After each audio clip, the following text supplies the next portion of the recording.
Hello, everybody. My name is Angie Peacock. I'm a psychiatric drug withdrawal consultant that is non-medical and a healing coach who helps people that are deprescribing psychiatric drugs. And I like to bring you conversations of people that are doing really heroic work with people leaving the mental health system or coming off meds or using harm reduction principles. And I'm so excited to talk to Matt, a colleague that is in Australia. But are you originally from the UK? Is that what I Yes. read? Yep. Okay, so we're international around here, okay? And as you know, if you've been watching me for any length of time, I'm just like as heart-centered as I can be and just I believe in love and I believe in healing, and that is who I am as a person. So this conversation is going to be awesome. I'm excited about it because he is like my counterpart. I'm so excited. Okay, so Matt, say hi to everybody. Who are you? Hey, Angie. I'm Matt. I'm a nurse practitioner, psychotherapist in Adelaide at the moment, but I grew up in England.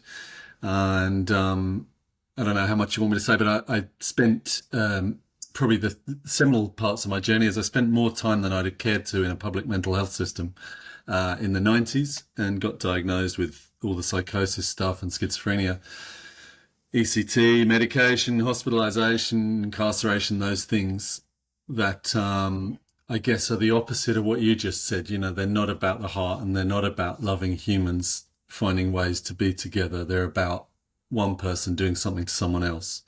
So I guess that drives my work really is to think about how we can spend time together as humans in whatever way that is and see whether people still then tell us that they're distressed and overwhelmed in various ways, or whether when we're in relationship people find that there's other things to experience and think about and enjoy. Yeah. Yeah. So both of us have had tons of harm from the mental health system, and both of us have Yeah. many critiques about the current system. However, we both have critiques about the deprescribing system as well. So let's just start with critiques of the mental health paradigm that we currently believe in. What what do you see from your point of view? What did we get wrong, with everything in your own life, and what are we getting wrong right now?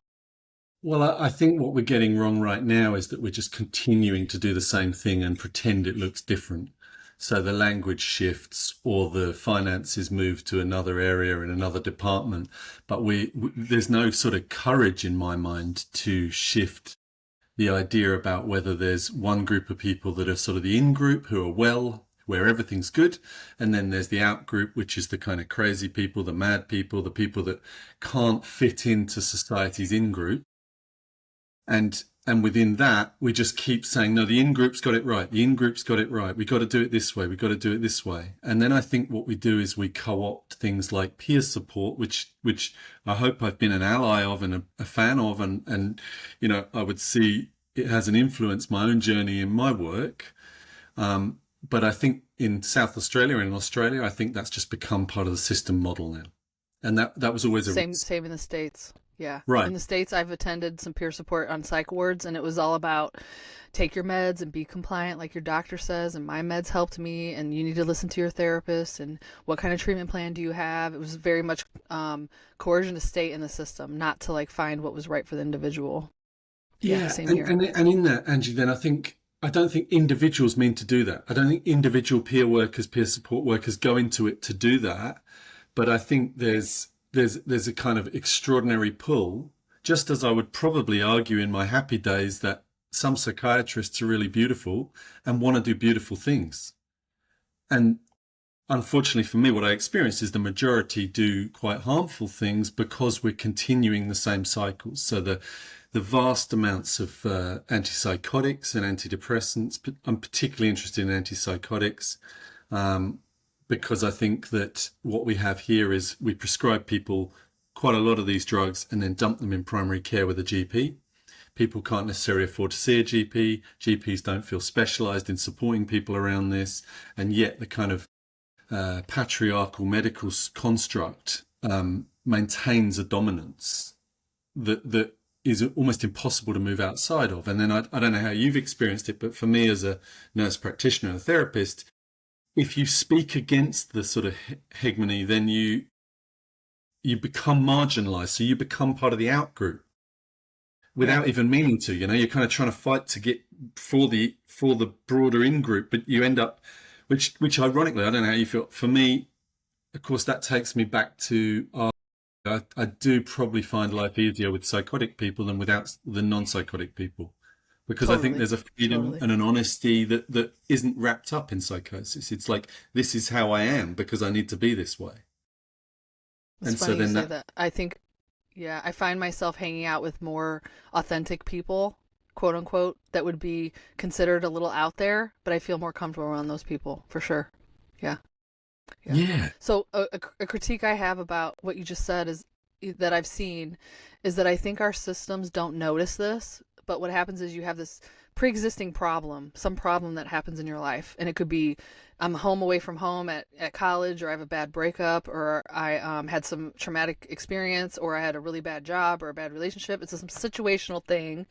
The person enters the system, they get medicalized, are put on medications, and then there's medication changes, and there's treatment escalation, and there's higher levels of care, and the person's honestly seeking, I want healing, I am looking for something that helps me feel better because I'm in distress.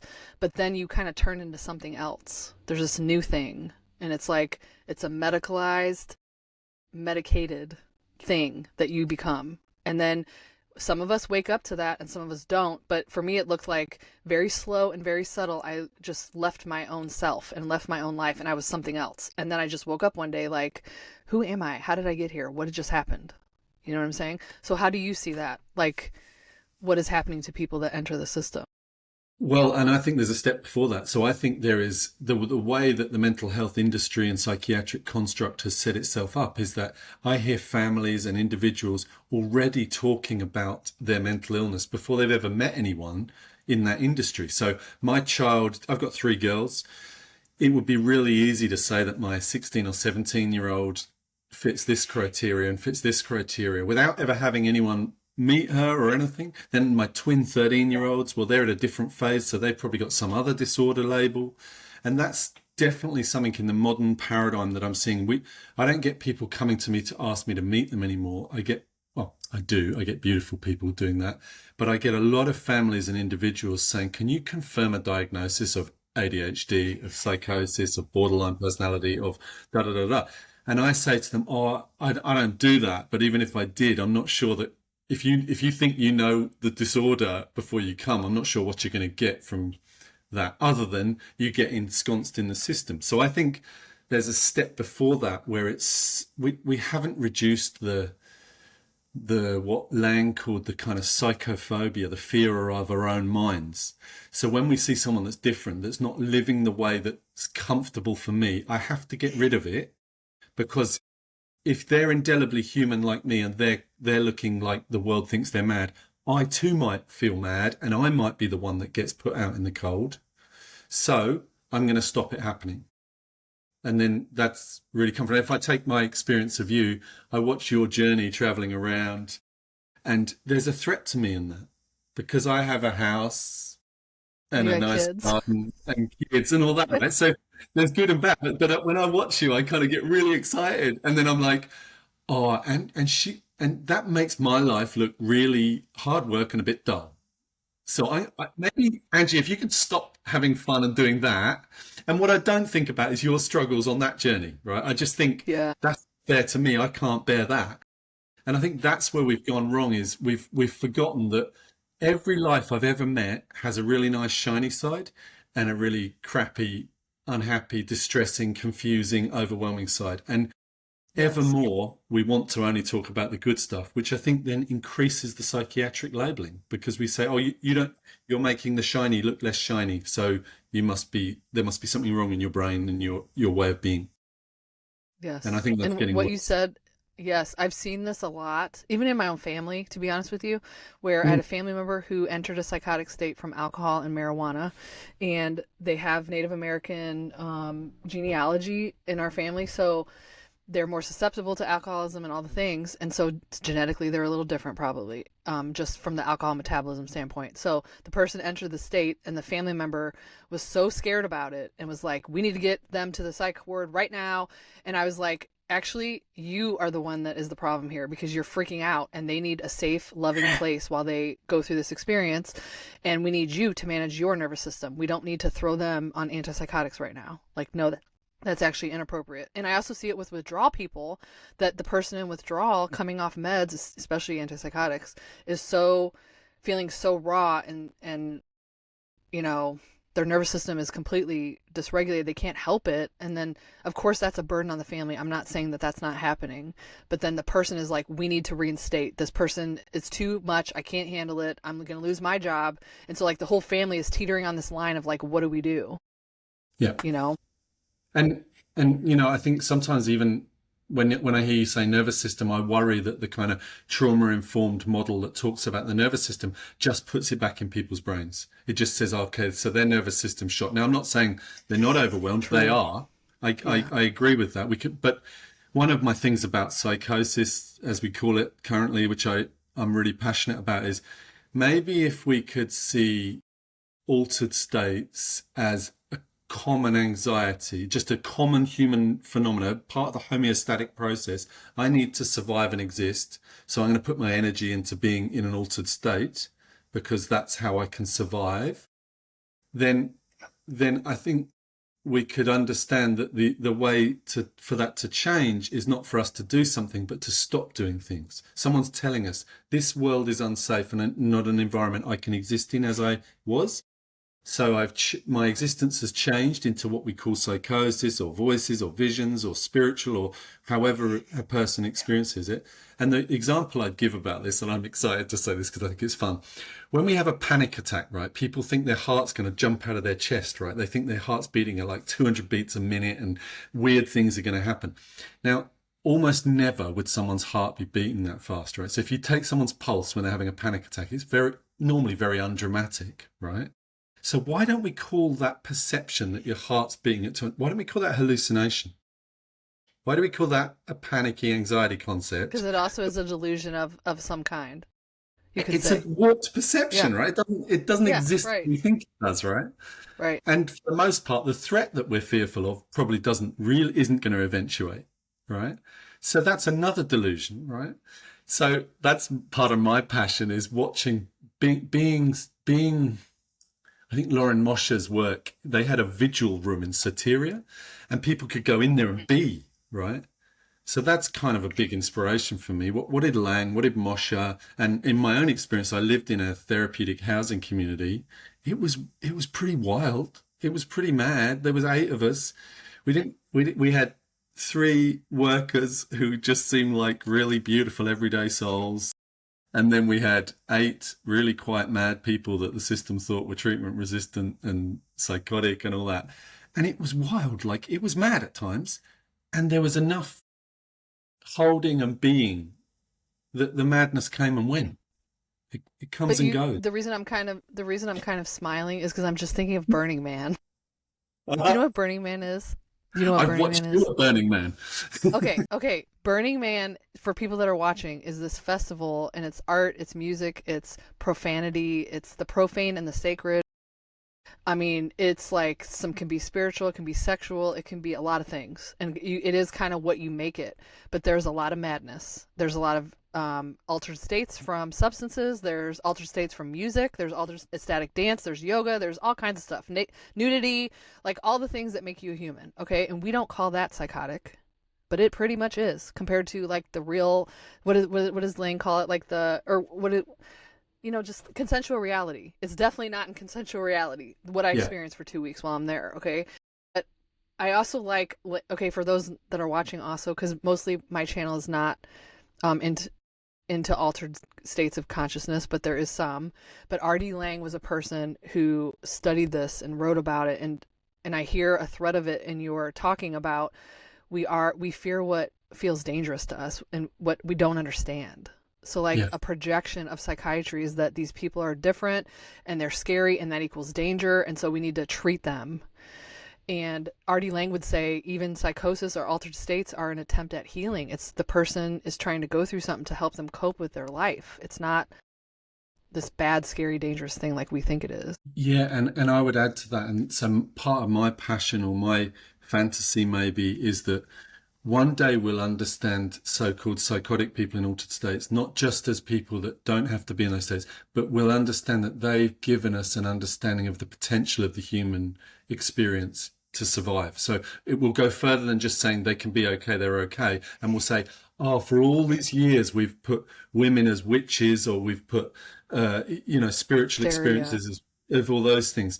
But actually we'll say, oh, those altered states, they were beyond just acceptable. They were actually demonstrating to us how incredible the human is in survival, and how True. and I think Laing said, he said the therapist has to be open to all alien and weird experiences without fearing foregoing their own sanity.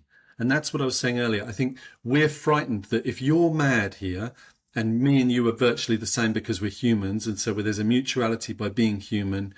If you're mad, oh no, she's mad, I don't want to be like her, so I got to stop it. That's a big passion of mine, and that's a big passion of what we're kind of trying to do here, is saying, come in here and be, and that doesn't have to be a threat to me. That's not a fear to me.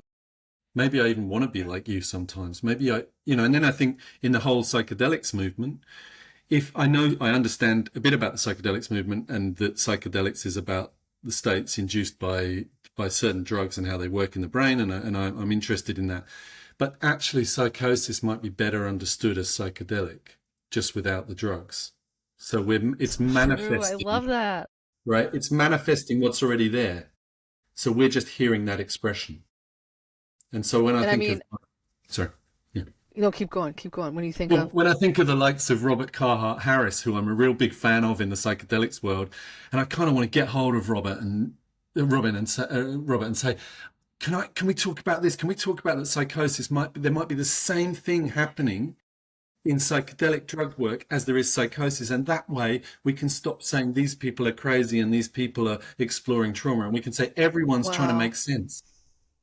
Yeah, and I think some of it, I experienced what some would call psychosis in withdrawal states, and it was not fun, and it was very scary, and I did feel like this is the high end of panic and anxiety. It's like I just tipped over the cup and went into such a fearful state that I wasn't in here all of the way, but I had enough consciousness with me that I knew it was happening. I wasn't necessarily like gone completely. So there was awareness there of like, okay, these are very strange thoughts that I've never thought before, and I feel to be very zoomed out and like looking at things from a different perspective than I've ever have before. And some things were spiritual. And so I did see that at the time, like I'm just trying to cope with what's happening. And I also knew better than to tell a psychiatrist what I was experiencing. I will tell you that for sure. Mm-hmm. And so you were maintaining your own sense of being able to find a safety of sorts by not telling the psychiatrist. Yeah. That was an inherent act of, well, this is happening, but I'm going to protect myself there. Sorry. Yeah, self-preservation. Like, they will not understand it the way that you're understanding it. You know what I mean?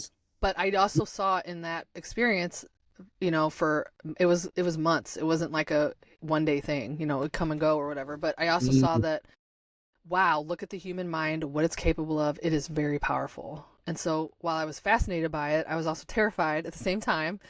And I was like trying to keep myself safe and keep my autonomy. And it also helped me understand things in a different point of view. So now when I see people that are in other states, I'm not afraid of them. I'm like, I've been there. I understand. When I was in Los Angeles recently, and a friend was with me, and we saw some men walking down the street talking to each other, and it didn't make any sense. And we both kind of teared up because his son had an experience and I had this experience, and we weren't afraid of them. We didn't run. We didn't call the police on them. We kind of actually understood them in a different way than most people would. Like, I understand that's a human expression, and that these streets have turned these men into who they are because of the oppression that they experience, Yeah. So we have a lot of things wrong. So I want to go to Australia in particular, because I don't get to talk to Australians a lot. I have Australian clients, by the way, and they tell me some bad things, but I want to hear it from your perspective. So can you tell me both sides of the coin? What is going on in Australia as far as the mental health paradigm, and what is going on in the deprescribing world in Australia? Both. Well, okay, yes. There's what I think is going on in the mental health world in paradigm in Australia is that there is a persistent battle for the power position, and psychiatry wins that. And I'm not anti-psychiatry, despite what people say about me. I think some people want psychiatry, and I think that's okay. I don't want psychiatry in my life as a form of treatment, and that's okay as well, I think. So if we have a broad array of options, then people can get to choose, and that would be really cool. But we have the Mental Health Act, which I presume you have over there, which is a legislative framework where we have one in each state. And if I talk about South Australia, because that's the one I know best, although they're broadly similar, a person has to have a mental illness. A person has to lack decision-making capacity around their mental illness. A person has to be a risk to the public or themselves, and there has to be no less restrictive treatment option. Now, the relevance of that is, for me, is that we don't argue mental illness because we think that that's too big a thing to argue in legal cases. That even though I don't think it's a real thing, I think it's a social construct, and you can't demonstrate it. Nonetheless, we accept that that's a position. What we don't accept is that predictive risk has any value. It's clairvoyance, and I'm not against clairvoyance. It's not a thing I know, but I know some people love clairvoyance.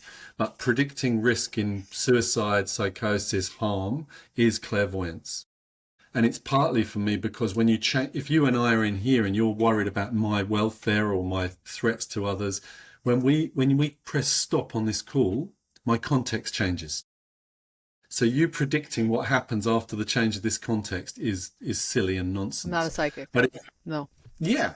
But it's relevant because then we talk about what least restrictive treatment options are in place. Well, psychiatry holds the construct of we need to treat the brain, particularly in psychosis, but in depression, in all things, because otherwise the brain gets toxic from the diseases and it gets worse, and the impairments come. So for me, we're very much stuck in the paradigm of risk, of needing to treat brain diseases, and that treatment is about primarily pharmaceutical treatments. Of course, we talk about psychosocial stuff, but we don't really mean it. In my view, and that's across Australia. And there's a battle going on at the moment for a new psychiatric association that's setting up. So psychiatrists lead us out of the problems we've got with emergency treatment and stuff. So it's not new.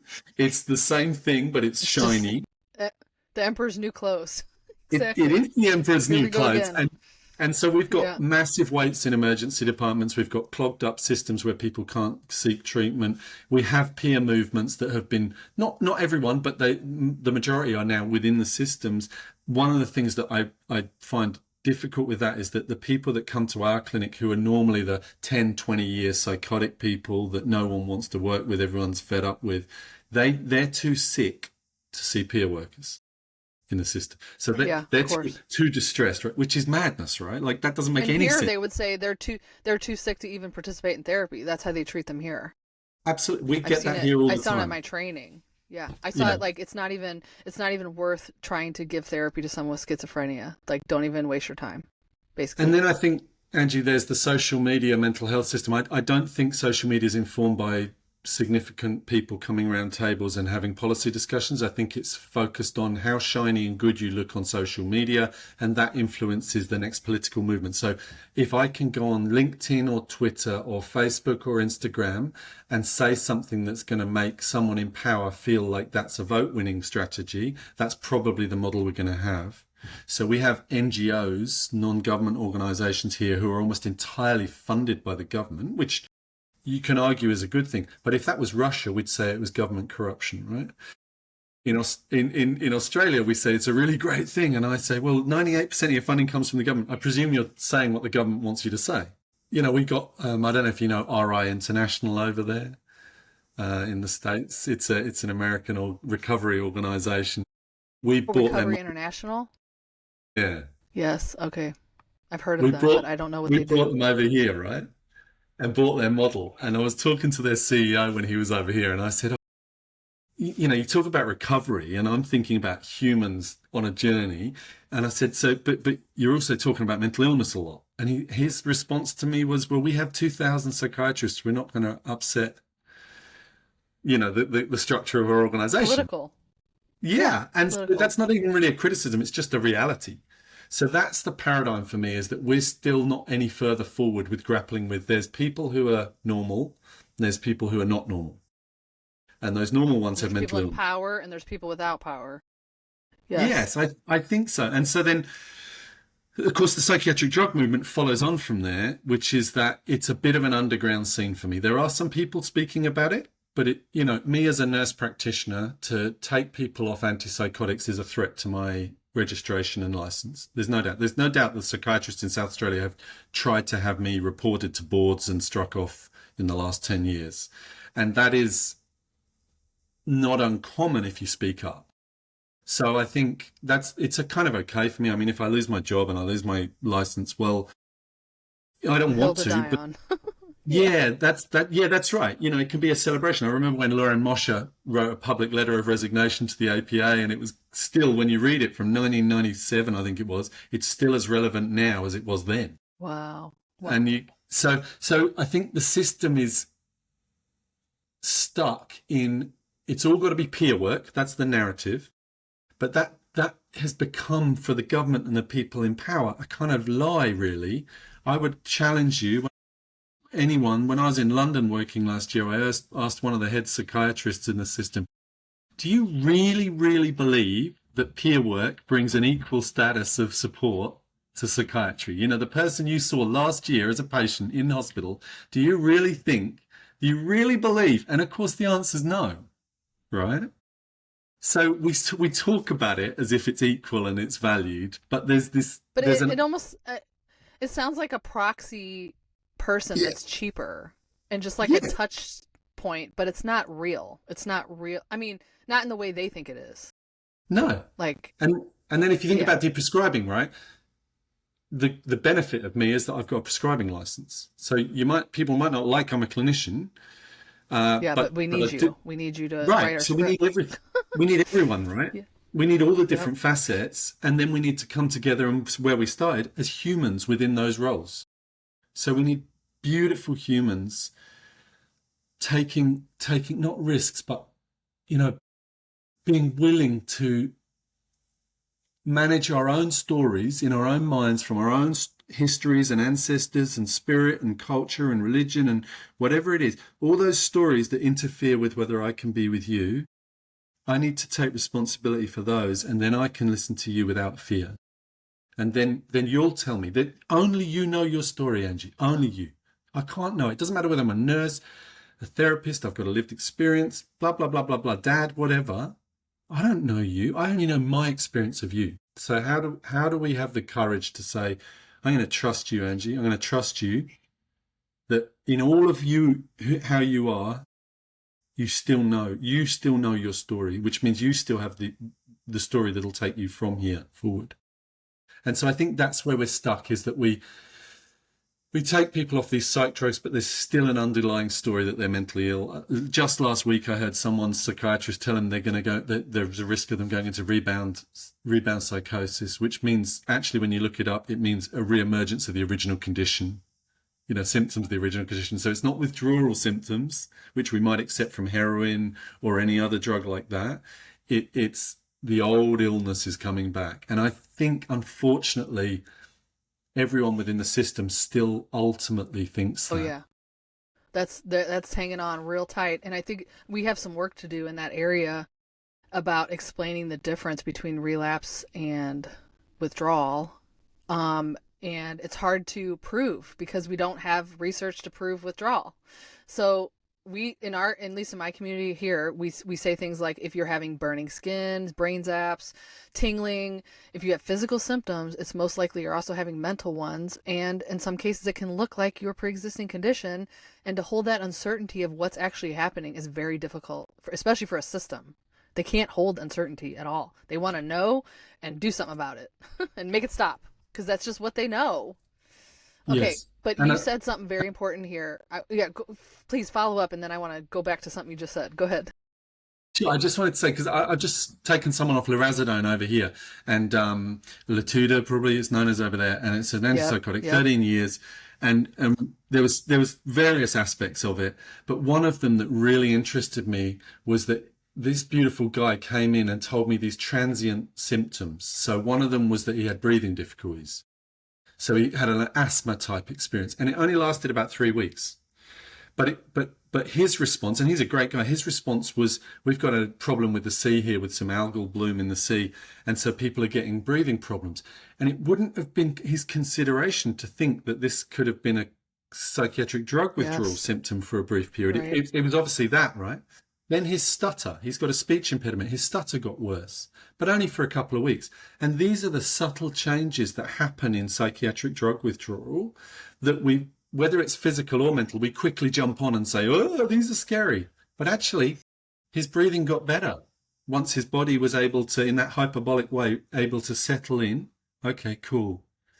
Okay, cool. Right. And then he's got the stutter and that settled again. Okay, cool. Then he came one day with this horrible muscle spasms in his neck. And I was kind of trying to fix everything in my mind for him. But actually, by the time I got him this beautiful back massage thing ready, the muscle pain had gone away. So I'm really interested in those transient symptoms and how we don't jump on them and over worry, but we allow nurturingly people to move through it.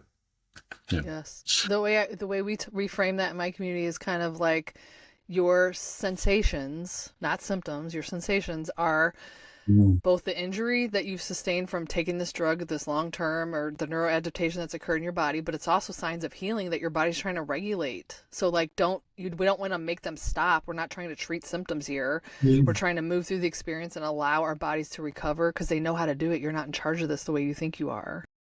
You know? Yeah, more wisdom, right? More wisdom from our bodies. But you want to do that slowly, obviously. Okay, so here's my next point. I really liked what you said because this is what I noticed in my training as a therapist.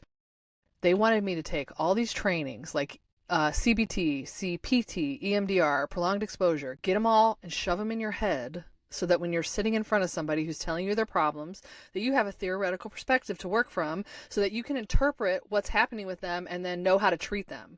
And I absolutely rejected that. And call me whatever you want, but I was like, no.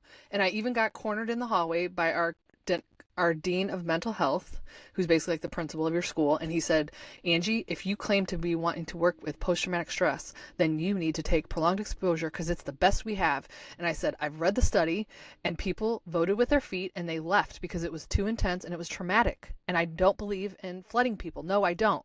So I said, I don't want to take any of this crap. And so I did an independent study and did psychiatric drug withdrawal as my independent study.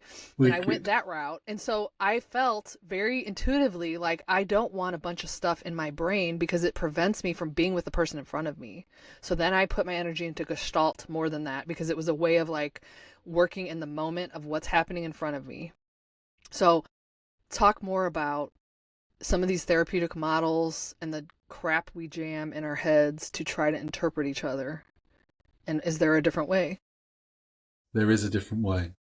And for me, all these things we jam in our head, and I love the language you're using, all this stuff we jam in our head to do to people is a distraction from being human and being in relationship because of our fears.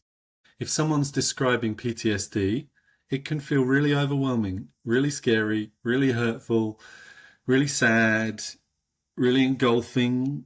Well, okay, it's my job to sit with that. If I'm offering to be here with you, but I will use anything to distract my suffering, well, I'm not there for you, am I? I'm there for me. So I think the modern movement, we're talking about trauma-informed practice, and then we move to the brain science of trauma.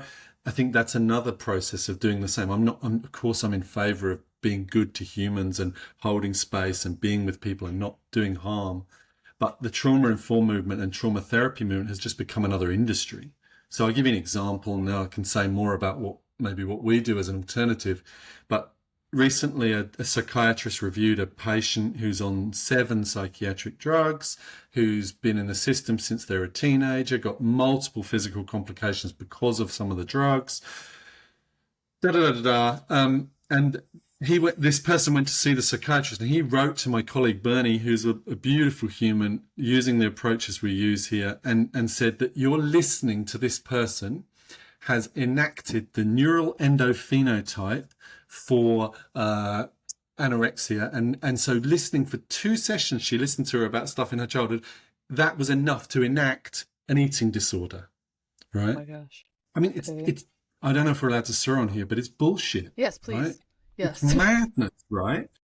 So that's no different to CBT, to CPT, to EMDR, to IFS. And I know IFS is a popular one at the moment, but if I use that as an example, I think IFS is intended to be very beautiful. But what I think it does is it, and I know the therapists will say they don't do this, but it's what I hear. There's already a map. There's already a map of the different parts, the firefighter, the manager, right? Our position here is maybe we both are in a wilderness with no direction and no maps, and my job is to just be in there with you, and I'll trust Yes. that if we're in there together, you'll lead me out of here. So our approach, or the alternative, I would say, is to do as little as possible. Oh my But God, I love that you just said that. doing I that, love that. it's hard, right? It's hard to do Well, not I too feel like much. that's what I do most though. And when I started doing this work, I was like, what the hell am I doing? And I was trying to figure it out. And then I actually presented to ISEP. I hope he doesn't mind if I say it, but I'll say it. I presented at ISEP and I was talking about what I do with clients or people that I work or whatever. And I'm like, I'm just having conversation. I'm not doing anything in particular.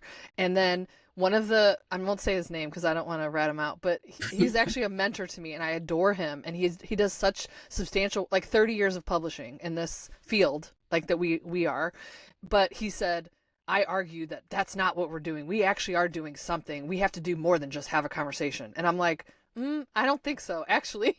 Like, and who am I, though? I'm just some silly girl that lives in a van. What could I possibly know about suffering and life and, just being present and not trying to fix someone or give them an interpretation or give them something to do or something to try? Because, again, like you said, that's about my discomfort with something that you said instead of just presence.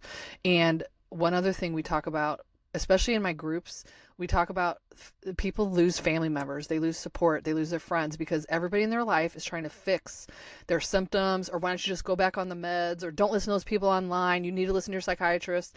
And so then they don't understand and they leave. And I say to them over and over, I said, you guys, you have to listen that society does not teach people how to sit with someone who's suffering. They don't know how. That's why we have to pay therapists and coaches to listen to us, because we are trained in presence a little bit more than the average, and most people are pretty terrible at it anyway. I haven't found a good therapist. They're hard. So anyway, that's my whole thing is I just want to be with you. I can't fix it. I'm here. And I don't even know what that looks like, but I'm willing to try and have some really difficult, and I've had really hard, difficult conversations that have stretched me as a human being. Like, holy shit, here we go. We're walking right into the depth of hell, and I'm here for it. And that's freaking hard. It's really hard. And then I would say, Talk. Angie, I think that's given me goosebumps and made me quite tearful, because I guess in my mind I go back to Burning Man and think, I presume 2 weeks in Burning Man is far more useful than Oh my 100 God. sessions of therapy with a therapist that's trying to fix something that's not broken. Yes, I times a think, thousand. Yes. I think, when I lived homeless briefly, the people I lived in a park with some Aboriginal mob in Perth. I was homeless years ago. And, they just offered me humanness, and in all its warts. I mean, they took stuff from my Yeah, it's bag, I messy. took from their bag. We shared alcohol, we busked together. You do what you do, right? But there was something inherently human in us all living under a tree in a park, and the rest of the world thinking they've got it right and we've got it wrong, right? Yes. And Yes. those guys got me on a plane, got me deported from the country, which is an irony not lost on me, that a group of Aboriginal mob, Noongar mob from Western Australia, got a little white fella deported back to us to the UK. But they did it with they did it with my intention. Yeah. That was, I had family there, I had a house there, I've got somewhere to stay. So that was a beautifully human process and far more useful than most sitting in offices doing therapy. So for me, the alternative models are, how do I sit with you, stay still, manage all my stories, and offer you a loving heart? And our model is as simple as this, Angie. You speak, I sit here with my loving heart and my intention to offer justice to your story, not what's happened to you in the past, because I can't change that. But I can offer justice, that if you've got something to say, then it's worth being listened to. And so that in this moment, I'll listen, and you will have this story in your mind and your thoughts. You'll say it out loud, and I'm just going to hold my heart to you. Then you'll hear a different story through your ears than you heard in your head. And suddenly you got two stories, right? And in that, you got more choices, more options, more beings, more ways of thinking about the problem in my world. And then I think what happens is we need to stop therapists pretending they're brilliant. And we need to say, if you see a therapist for 3 years, lots of other things will change in your life around the edge. That's where the healing, if we want to use that word, that's where that happens. Maybe the therapist, if you have a good relationship, holds a space for you. But all the changes are happening outside the therapy room. So never think that your therapist has healed you, ever. I mean, people do, because it feels a bit like that. They do. Yeah. But, yeah. You know, like I've got the same supervisor for 20 years, right? She's in England. She's an amazing human. And I love her so much. And she's watched 20 years of my life. In that time, of course, stuff's changed. I've got married. Yeah. I've got 3 qualifications. I've got kids. I've moved to Australia, blah, blah, blah. You know, all of that stuff. Mm-hmm. But it's not due to her. Yeah, she's brilliant, right? She's lovely, and I love her, and she's great. And she didn't make any of those things happen. They happened in my world. And I think, so for me, that's where we come from. We've opened this project, Just Listening. It was inspired by Lang's work and the book Just Listening, Ethics and Therapy by Leon Redler. And I was very lucky when I trained in psychodynamic psychotherapy originally. My first supervisor was this woman called Mary Duhigg. She lived in the house where they filmed the film Asylum. So if you watch the old 1972 film, she's in it. And she left a convent to go and live in this house with Laing and Redler and people. Even though she wasn't psychotic, she wanted to experience it. And she said to me, Ronnie used to say to me, if you want to learn about psychosis, you have to go and live with it. So she was kind of like, that's the only way. Anyway, I met her in my first 6 months of training, and she broke all the rules. She just talked about it being about conviviality, humans being together. She said to me one day, we were doing psychodynamic training, and you weren't even allowed to shake the hand of the person because that would interfere with the analytic frame bullshit. Wow. And she said to me in supervision, yeah, sometimes one of my clients does an hour's cleaning in my apartment and I offer them an hour's therapy.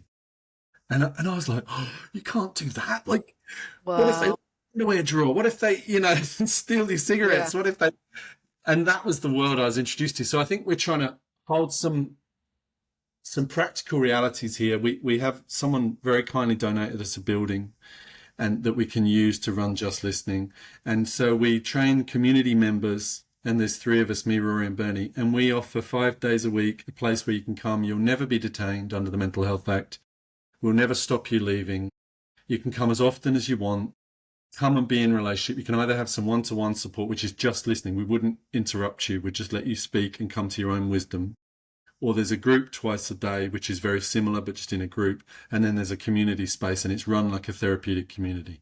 So the healing doesn't come from me and Rory and Bernie. The healing comes from the community of people that come in whatever state they want and spend time. Spend time and love and nurture. And in that, people hear new stories emerge.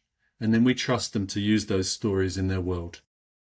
And I think, like, it sounds quite simplistic, but it's hard work. And then the most important thing for me, and I think it reminded me, you touched on it earlier, when you've listened and you've heard all this stuff and it's big on you, then you need the same thing that you offer to that person. So there's no 2 models. There's only one model here. So when we first started this project, we were friends with Oryx Cohen, and he would zoom in and kind of offer us a space to reflect, because we needed a space to reflect, just like we were offering other people a space to reflect and say what we were. And that's the only model. We don't have a disciplinary process, so you can't get disciplined here, right? And you can't get disciplined because that stops people being honest and sharing where they're up to. So instead of discipline, we just asked people to reflect on, what was that experience like in you? What were your stories like? What were you acting from? What would you like to do in another situation? We don't even ask that, but that's the kind of intention, is to let someone, the listener, gets the same that they've offered the person that was speaking originally. It's like a reflection practice. Yeah. Yeah, but it's much more fluid than that. It's like a therapeutic. It's beautiful, Angie. I can't tell you. I love it. lovely humans. I love it. And okay, so I thought several things while you were talking. Number one, ready? Could it be that simple? Do we have it all wrong? I think we do. I really do. And the reason I think that is because I've been running support circles. I call it a circle because of wholeness, because of community, because I want us to hold hands. Kind of that's my think, Yeah. that's the way I think. And we call it Heartcore Collective because it's this heart-centered, I want love to be the value, not treatment. You know what I mean? So this is what I've noticed. And I had a call with my coaches that are on with me. There's three of us and we all work together and we support each other. We had our like supportive call today and we were talking about like the way that we do our groups. When I introduce the group, I say like everything is confidential. I don't keep notes. I don't call police on people. Like Yeah. we don't what's the word? Sorry, I'm blanking. We don't censor ourselves, but we are sensitive to each other's systems because some of us are very sensitive and triggered easily. So we want you to speak from a heart-centered place. We're here to love each other. Some person might need the healing seat tonight. If they need it, you might need it another night. So we just all rise to meet everybody where they are. Yeah. And then what I like to watch is where my community starts to get to know each other and they support each other. And then I don't have to do a lot of talking because they're supporting each other. So to me, it's a ripple effect when you model and you hold the space for people to be who they are and be human and be messy and not trained, because I don't want anybody trained in a bunch of garbage. Just to be human with each other, that has ripple effects to their households, to their community. We have difficult conversations and we all, work through that. And it's just, and I don't know what that's called. I don't want to have a name for that. You know what I mean? Honestly, the less, the better. Yeah, and it comes back to what you said. Have we got it all wrong, and is it already there? I really think it is there. I really think the main paradigm shift, and it sounds like what you're doing, is how do we return human distress back to the community where it's come from? So if one rejects the notion that there's a brain disease in a person, which I do, it's never been demonstrated. It's not true. It's still an idea, but it's not true. So if we reject that, we have to say people are expressing that which is happening in their world around them. So if our building's in an urban conurbation, there'll be people here who are thinking about killing themselves today. That'll be happening right now as we're speaking, right? No one knows. And they get sent to somewhere else to talk about it. And they're fearful of doing that because they might get locked up and they'll lose their job. Their kids might get taken away, their rent doesn't get paid, so the problems build. What about if we listen to why they want to end their life and can't exist in this world anymore? I'm absolutely sure it'll be because of the things that have been happening in this community. So in the same street as the suicidal person is the violation of that person. That's the only place where the healing or the coming back together can happen. So for me, the paradigm shift is not more professions, more groups, more money. I think there's more than enough money in the mental health industry. We don't need any more. I think we need to almost like, it's the wrong word, Angie, but we need to vaccinate society against psychiatry. So we need to say, if you think giving over your brain to an ideology of a medical group is really going to change your social world, I think that's probably an error. So how do we train the community? So my big fantasy, if ever we can get enough funding, is that when people come here, if they find this place useful, and we need a whole bunch of different options, right? This isn't the only answer. We need yours here. We need mine here. We need all the other options, right? And if this option is useful to someone, we'd then like to welcome them and their support network in and train in the model. And then they take that out. And so that not only have they found it useful as a therapeutic intervention, but now they can show their mum and dad or their friends or their community, their workplace, this is how the world can be better. And so the mutual healing happens actually in our communities, not in our systems. I agree. I think we have to co-opt it back to bring it back to the community, because it reminds me of a paper we read in my master's program about they were doing sexual health education to prevent HIV and AIDS in San Francisco with barbershops. And they were teaching all the barbers and the nail techs about safe sex so that they could dip that right in the community instead of these people are not going to go to a sex health class. It won't happen. You know what I mean? So it Yeah. reminds me of that, but also I want to get really practical here because I mean, I could talk to you for 2 hours, I think, but I want to get Yeah. super practical and I want to share some things from that I've learned too. But just let's, on a practical level, how does the average person support someone in distress, whether it's a life situation or a psychotic break, whatever you want to call it, altered state, whether it's a trip, whether it's a psychiatric drug withdrawal symptoms? Like, how do we as human beings learn to listen? Well, we've come up with an idea that's one of many, and the key to it for me is I work on managing my own stories. That's the key. The moment I listen to somebody else's story over the story of the person I'm listening to, that's when I can do weird things to them. So, there's a trigger word for suicide. Right, I've got to send them to 000. There's a trigger warning, a trigger word for their addictive behavior. Right, I've got to send them to do that. I've got to wrap them up in that. No, they're my anxieties. And I know it sounds oversimplistic and not very practical. For me, be quiet. Hold your loving heart and your intention to offer justice in that moment. And if you do that, people will move through their stories. Tell people how much time you got. If you got 5 minutes, tell them you got 5 minutes. If you got 5 hours, tell them you got 5 hours. Be really, really clear with people all the way through. This is what I'm going to offer you. And this is how much time I got. And I won't do anything else. And then don't do anything else. One of the biggest problems I see is we say, okay, I got an hour. I'm just going to listen to you. Oh, by the way, you said you might kill yourself this evening. Sorry, I'm not going to listen to you anymore. I'm going to take away your autonomy. That makes me so uncomfortable. Yeah, we need to call somebody higher So than it's about my stories, right? And where do they come from? I'm a white, middle-class, Christian-raised, British, Australian, privileged person, right? So all of those stories, however hard I work, those stories to my mum, when she sent me to the doctor because I was schizophrenic, that was culturally normal. I'm not critical of my mum. That was culturally what you do in my family. So that story's there, right? That story's there. However hard I try not to, it's still there. It exists in my aeons of life. So it's all for me. The practical bit is manage your own stories. So make sure you know that you can talk to someone about your own stories after you've listened, and then trust the other person. I think I train my coaches on the same thing. We talk about this where I frame it like this. When you're listening to someone and you feel something happening inside of you, I want you to be aware of that, be aware of the need. Do you feel like you want to fix them? Do you want to change a subject? Like, I want you to be aware of what you're feeling while someone is talking to you.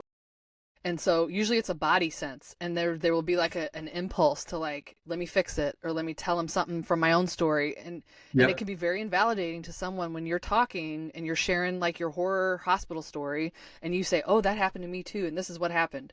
And the way that feels to the person that just told you that is like another micro aggression or something. I don't know what word you want to use, but so I want you to be present and like be aware of what's happening in your body while someone's talking to you. And we're not here to fix. This is literally what I say. We're not here to fix anybody. We're not here to take away their suffering. We're not that powerful. We are here to love them while they're going through something. And that's it. That's it. Yes. There's nothing more. And that's available to every member of the community. And honestly, let's be radical here. This is what's not happening in the modern mental health industry at all. It's not even taught. Like, honestly, I remember discussions in my program where, is empathy something you're born with or is it something you can learn? And you'd be surprised how many therapists don't even have like basic empathy.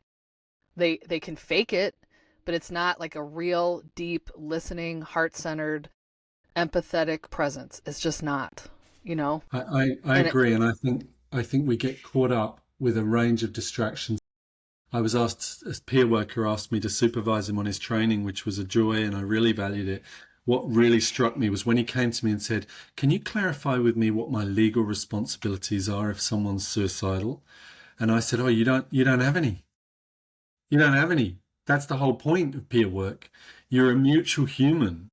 You're a mutual human. Very skillful, very powerful, very valuable, but you're a mutual being. So if someone's telling you on a peer work course that you have a legal responsibility. From my point of view, they're making that up.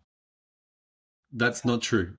And so, yeah, I think that those are some of the challenges, right? Is that the psychiatry bleeds into everyday relationships.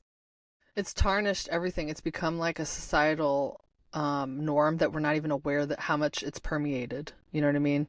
Yeah. And I also think it's capitalism, that you're too busy and you need to be working, and we don't have time to feel any suffering. Like, get it together. Like, it's this rush to like produce or something on top of We it. wrote a paper called Psychotherapy Without Psychopathology and Neoliberalism. Couldn't get it published, ironically, in the study of mad studies. It wasn't mad enough. Anyway, but one of the lines in it said, you either need to be a patient forever so that someone else has a job to treat you, or you need to go and work in the industry. And that's part of the neoliberalism. You're either a patient or you become a worker. Like, so the whole thing just feeds itself. And if I think about wearing like a suit and putting diplomas behind my head and getting a license, I just want to throw up. Like, I can't do it. I can't. Okay, I have to hurry because we are running out of time, and I have to. But no, listen, I have two questions, and I really want you to answer, because I cannot leave this conversation without these two last questions. Okay, my first question is about love. What is the healing power of love, or what do you believe that to be in the context of distress? I think love means different things to everybody. So I think it's just language we use to say, I'm going to do my best to be me and let you be you. And in that space, I'm going to trust. So it's about something about trust. I'm going to trust that if I'm trying my best to hold on to my stuff and letting you do your stuff, in that moment, I would call that love, because you can be who you need to be, and I'll trust you're going to flourish. I'll trust you're going to rise and live your life. So for me, love is the process that gives a kind of a mutual holding space. And in that, I have to say, it's in that there is no me or you, and us and them. You know, today I can be the nurse teaching, tomorrow I can be the person seeking support. Or actually, today I can be teaching, and this afternoon I can be seeking support. There's no shame in that. And that's what love does to us, is if we just see each other as having a basic level of need to be in relationship and find our own path. That's where I think it's healing. And that might need to happen a million times. Yeah. And to go one level further, in that space, you realize that you are one and you are united in love, whatever you want to call it. But like, it's, I am you and you are me, and both of things are equal and okay how they are. You know what I mean? Oh my God. Okay. The second question is, you commented about this before we got on, and I'm so fascinated to hear your thoughts on this, but the deprescribing industry becoming the same as the psychiatry industry, just in a different clothes. So what are your thoughts or ideas about that? It is what it is. I think we need to look at and I think you do this, I think we need to look at the social stuff far more than the deprescribing. I actually think the new book, The Maudsley Guidelines by Mark Horowitz and Taylor, I think they're really useful, because I think they give a frame of science. How scientific, I don't know, but they give a frame of science that gives us all a guide. Cool. Actually, I think taking people slowly, compassionately in relationship off these drugs is personally not very hard. I would also say that if you're going to prescribe a drug, part of your prescribing process is deprescribing. So this idea that people aren't skilled to deprescribe, well, then you shouldn't be prescribing, right? I'm really clear. If I want to introduce an antidepressant, part of that is knowing how to safely take someone off it. Imagine if I did any other medical procedure and I didn't know how to manage the outcomes of that procedure. That would be negligence, gross negligence, and I should be struck off. So if you're going to bring someone onto a drug, you need to understand enough about the pharmacology of that drug and the impact, the pharmacokinetics in the system, that you can both bring it up and bring it down. Like, it's so obvious, right? It reminds me of like a plane. Like, a pilot can take the plane off and land it. They don't just go into Imagine orbit and leave it there. Yeah, you can't. Sorry, I can't land the plane, guys. So it's just going to crash. I wasn't trained in that. I don't know that. Yeah, that would be. So I think within that, there's a whole bunch of people in the professions who feel very uneasy and insecure. So then what do humans do in power? They then bring it back in. They bring it back in. Yep, we're going to do this. We're going to train all the psychiatrists in deprescribing. Well, you're not really, because they don't really believe in it. It's coming, though. And especially in the United States, I don't know if you know this, but Stahl is publishing a book on deprescribing. He's like one of the patriarchs of modern psychiatry, you know, older white man who thinks he knows everything about human distress is going to write the book on deprescribing. And I'm terrified to find out what that's going to do to mainstream psychiatry, hijacking the small deprescribing wisdom that we do have, or they're going to ignore it. Honestly, it's just going to become another thing I'm terrified of. You know? And I think that's where I'm at, is that it'll just become brought under, like psychedelics in Australia. They suddenly decriminalised MDMA and psilocybin for 2 disorders, but the only people that can prescribe it is psychiatry, and they're writing their own training program and guidelines. So actually, and this is radical, and I'm sure I shouldn't say it, if you want to take acid, you're better off taking it with your friends in a safe enough environment. And I know that's terrible. I agree. No, but it's true. And listen, I say this all the time, and it's radical coming out of my mouth too, that I know more about, let's say, the holistic, I don't even like that word, but like what it actually takes to deprescribe. It ain't just tapering a person off the drug. There's so much more involved than that. And I know way more about that than the average psychiatrist, period. If you like put me in a room with one, I will debate this for sure. So you're a social worker, licensed social worker? Yeah, not licensed. No. Ugh. No. Okay. So my thing, Angie, at this clinic, we have Rory, who's a social worker, and Bernie, who's a psychotherapist, and me as a nurse practitioner. I honestly believe this. Their input into prescribing decisions by me, whether it's deprescribing or not, is more important than my input, because I have an inherent bias, right? My professional reputation and license is on the line every time I write a prescription, right? So if I don't ask my colleagues who have no prescribing training, right, then there's a bias. And so it's an absolute gift to me that every time I make prescribing decisions with people who want to deprescribe, one of those guys is in the room. And it's not as a token. Their input is probably more useful than mine, because they're coming from different ideologies. And I think that then leads to what you were saying, is the social world of people. One of my models that I play with is an open dialogue kind of model where... I can hear it. I can hear open dialogue and you're talking, yes. But if you map out the network of a person with the person and what they want to achieve and what each of the people in their network can offer to that, well, then you just give them choice of who they go to at different times. And that might include a prescriber. Of course it does. We have a prescription system. You need a prescriber. So sometimes it might be comforting to go to your mum or to your mate, or sometimes, God forbid, it might be really cool to go and do some acid in the middle of a deprescribing journey. Well, go to Burning Man. That's what people do, right? And one of the things, I could go on forever, one of the things we see here is young people coming into my clinic on LSD because they've heard that drugs are now prescribable, but they're buying them on the street and coming in and saying, I'm on acid, is that all right today? Now that's really challenging, because they're vulnerable to a male 50-year-old therapist. Sadly, that's the reality of life. There's been a lot of abuse and harm caused by people in my demographic. I don't have to be shamed about that. It's not me, but I represent that. So how do we support future generations to come off meds, to take psychedelics, to do all these wonderful things without turning it into an industry? And that's probably for me a big conundrum. Tricky. Yeah. And the only way I can, it's also hard to, like, I don't want to bill for services, but I have to live and I have to eat too. I'm in this capitalistic system. I cannot work for free. And then how do you be fair and equitable about that? So we have multiple entry points where we have one offering that's $1 minimum. It's pay what you want and what you're able. We're not here to, like, it's a balance. Oh my gosh. Anyway. So our just listening community is free. It's so cool, man. Yeah. Will you please, now that's the last part. I want you to share, what are you offering? Where is it? What is happening, so that people can find you and learn more about this? Because just for everybody to know, I watched the video right before I got on with Matt and I cried because it was so beautiful.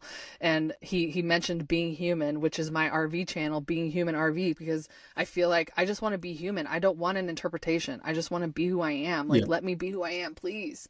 Okay. So what is it? So we offer a kind of phenomenological psychotherapy, loosely existential model in private practice at the Humane Clinic, which is humaneclinic.com.au. And that's a paid private clinic, although we have various ranges of what you pay. And then we have a charity called Just Listening Australia, which is justlistening.com.au, and we provide 5 days a week a therapeutic community for people in any state. We're really focused on altered states and suicide, but actually anyone can come here. So professionals can come here and go where they need to go, non-professionals, and that's free. It's funded by a philanthropist family who, I'll tell you how much it costs. It costs $120,000 a year is all we get, Australian, and we run a full-time service. It's not financially viable, but it's demonstrating how little you can do this. And what we have then is beautiful volunteers and students. So it's very much Soteria model stuff, and we train them on the job to do listening. And it's an ED alternative, but it's also an ongoing place. We have people who are on psych withdrawals coming in just as a place to come and just be in the community. So it's a kind of mutual learning, sharing space. And that's Just Listening. And it's in South Australia, in Christie's Beach. And we just really value meeting good humans, of which I think everyone is. I agree. Oh my gosh. Okay, it's beautiful. And you make me want to quit doing coaching so I can create something like that, if I'm being honest. Because I'm like, that sounds so much more fun. Just like not on Zoom all day. Like I can see people in real life and talk to them and just listen to them. That sounds cool. And I don't have to get another PhD in anything. And I just need to be who I am and listen and be quiet and just sit with my heart open to whatever they're experiencing. I love that. Oh my gosh. Okay, last thing, because I ask every single guest this. What hope can you bring the audience? I can bring you the hope that I know that people who are seen as psychiatrically impaired and unable to function come here. Often their voices don't come in the building. Their suicide comes and goes and evaporates, and their real stories emerge. And the hope I could offer is you can do that for someone else. And that's the hope. You or the next person who watches, work out your way of doing that and do it. And that's a healing journey for us all to share. Love that. Thank you so much, Matt. Thank you for reaching out to me. Thank you for what you do. I hope we can have the whole world like this and the rest of it can go in the garbage. So much validity. I love it. Okay, I love it. I've met one of my heroes. You're like a hero to me. I know. It. Honestly, I've watched Medicating Normal and then I've been watching it. It's like, oh my God. So thank you for having me. You're so sweet. Thank you. You're my hero because you're working in the system, but outside of it, you're walking right on that line where you got license, you helping people who need it and who want it, and you can speak both languages as a survivor and a practitioner. And there's no better than lived experience to me. Lived experience plus some training and just having an open heart. That's it. It's beautiful. All right. Thank you, everybody in the audience, for watching. Please subscribe and comment below if you want. Maybe Matt will come back and answer some comments, and we'll put all his links below so that you can read.